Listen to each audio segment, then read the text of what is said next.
প্রধানমন্ত্রী হচ্ছেন তারেক রহমান। বিপুল ভোটে বিজয়ের পথে ধানের শীষ।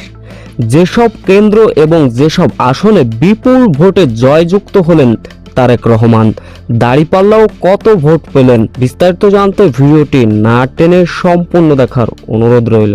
ঢাকা ১৭ আসনে বিপুল ভোটে জয়ী তারেক রহমানের ধানের শীষ। তাছাড়া দেশের ভিন্ন জায়গা বা কেন্দ্রগুলো ধানের শীর্ষে জয়ের ধ্বনি। তবে বগুড়াতে চলেছে দাঁড়িপাল্লা ও ধানের শীর্ষে তুমুল লড়াই। যশোর, মাগুরা, ঝিনাইদহ সহ দেশের বিভিন্ন জায়গায় ধানের জয়।